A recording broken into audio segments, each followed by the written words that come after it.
I'm breaking the third wall. We're doing this for the second time because my phone died. So anyways, Taylor, how do we know each other? What is Pilea Plants and Things?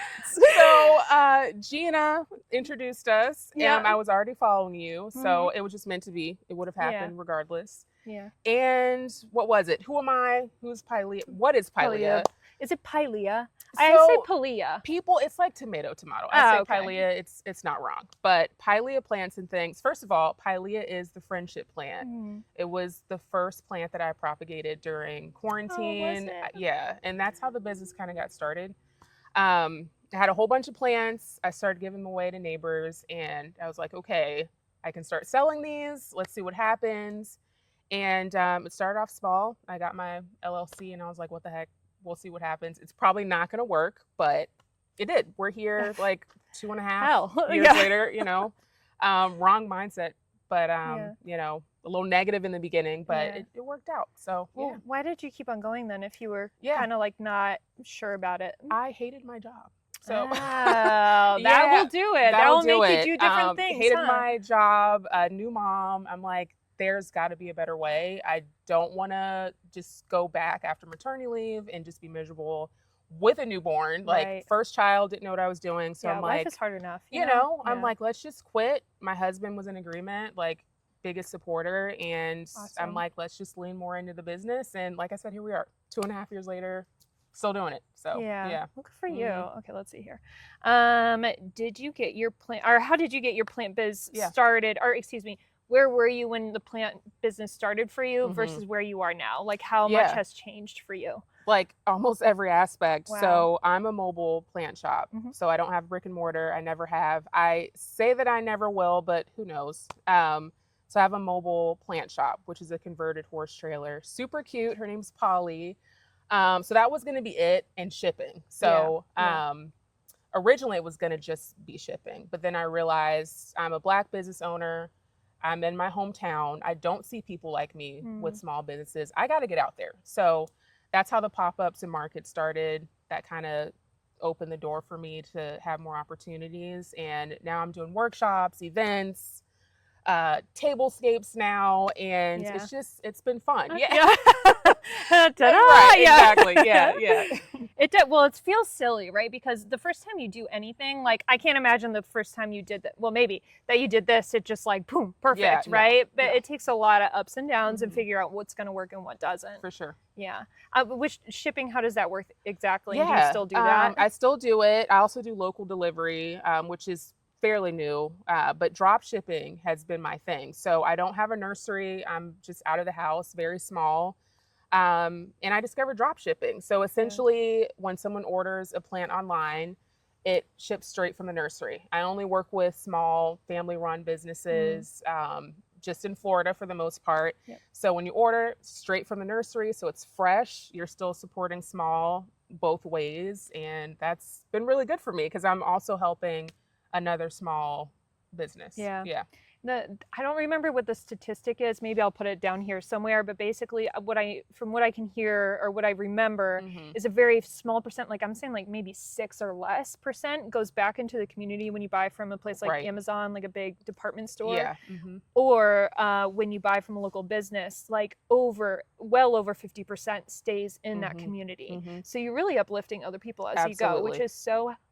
I don't know. It just brings a tear to my eye. It's like seeing a plant or a branch or whatever grow, and it's sustainable. That's it. And that's beautiful. Okay, so we know that. So I would say those are type of the leaves of your business, right? Absolutely. We got a rental going on. We got some drop shipping going on. We have rentals. We have workshops. You've been to different vendors and events and stuff, so we've tried that out.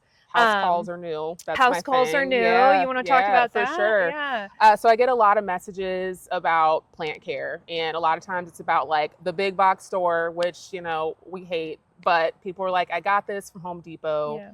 It's sick. How do I take care of it? So also to monetize my knowledge, because I'm good at what I do. I love giving free advice, but it gets to a point where I'm like, okay, this is 30 minutes that I'm going back and forth. Right. Yeah.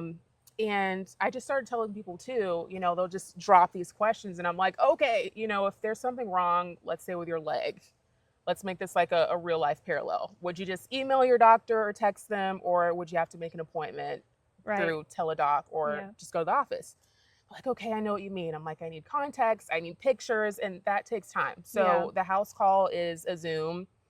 Sometimes I do go to people's homes, but it's just that one-on-one time where people can comfortably ask questions.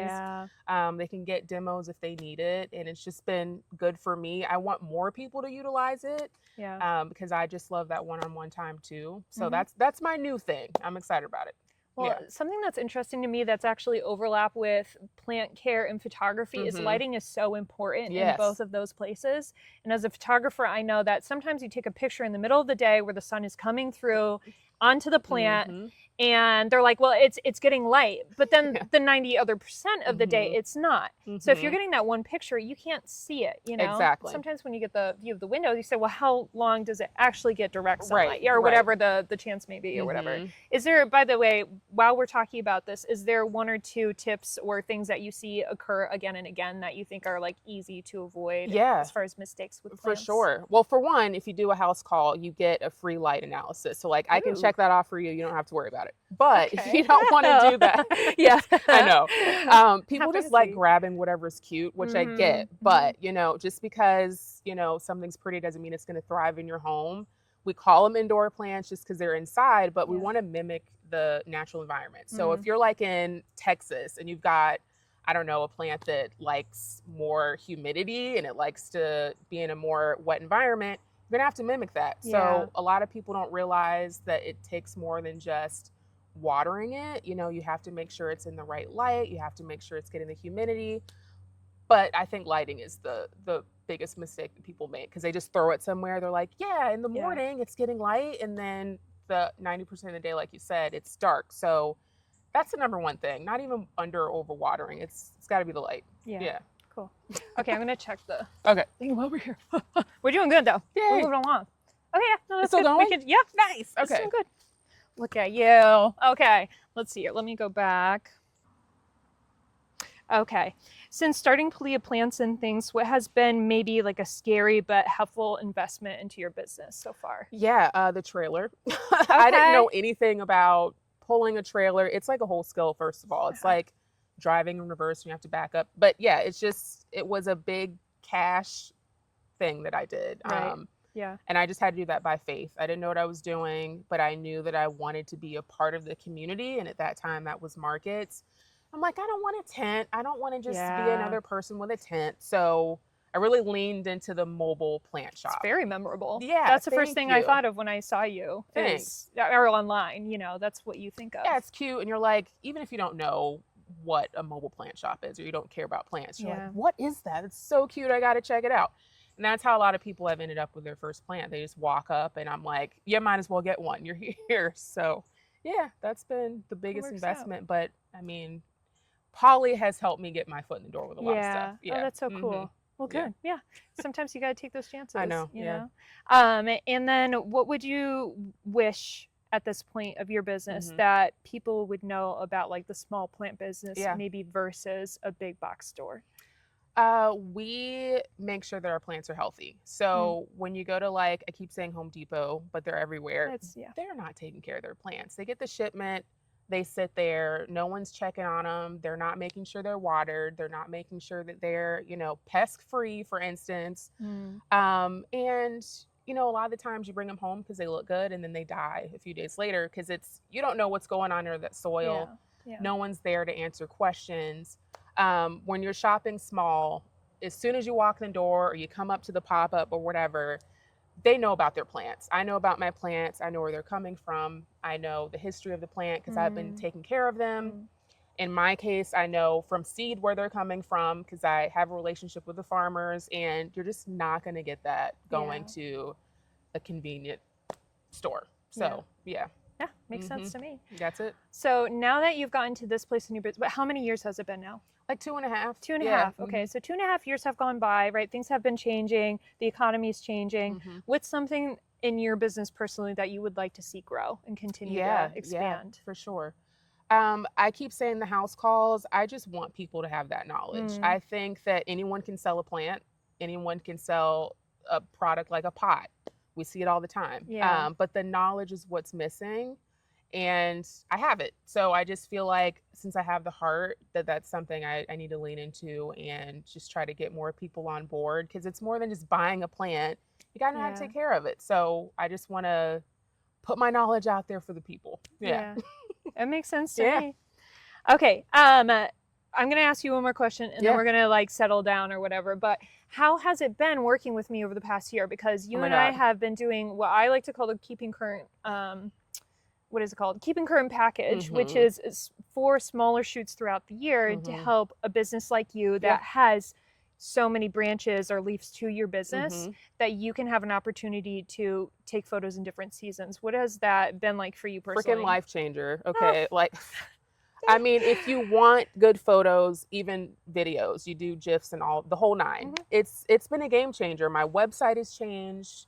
It's pretty cool to see. Yeah, and then like even printables.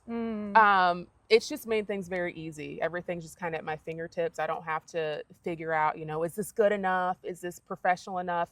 Yeah, because I've got a professional on my team essentially. So it's been an amazing investment. Now we're cool. We're friends. We're here. Yeah. Yeah. It's the Pilea of it all. You know? Yeah. It's that's it. That's a wrap. It really is. Like, it's, you know, you're doing exactly what you intended for your business, even if it doesn't go in like the traditional sense of like, I make 6 figures now off these plants. It's like, that's not actually like what success is to everybody. Obviously, we would love that bag. You know, give us the bag. You know, give us the money. Send us to college. Send my future generation, your future generation to college. Let's do that. But in the meantime, the connections that you make in the community is what it's about. Because if you don't like who you're working for, if you don't like what you're working with, what are we doing here? You know, what are we doing? That's it. That's it. Yay. Okay. And so now the most important question of all is, Taylor, what's a song or album everyone should listen to before they die? This was a hard, so I'm torn, but say both. Okay. So I'll just, both. So one of my favorite songs is Love Like Denim. And this is by Frank Ocean. You know, she music girl over here, freaking jukebox. The whole album is good. It's like a million songs, but it's just a feel good album. It was a really fun time in my life when it came out, and everyone should listen to it. I don't think it's just like a millennial feel. I think it's a timeless type of mixtape, and that song, whether you're in love or not, you can relate to it. So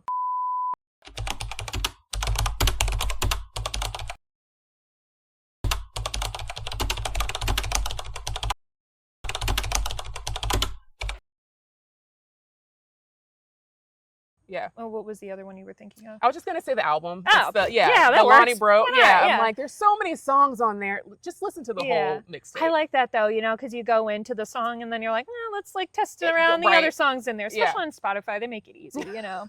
And then Taylor, where can people find you and reach out to you to work with you? So I'm at pileaplantsanthings.com, and you can always email me at info@pileaplantsanthings.com. That's it. Very nice. I'll see you on there. Thank you. That wasn't so bad.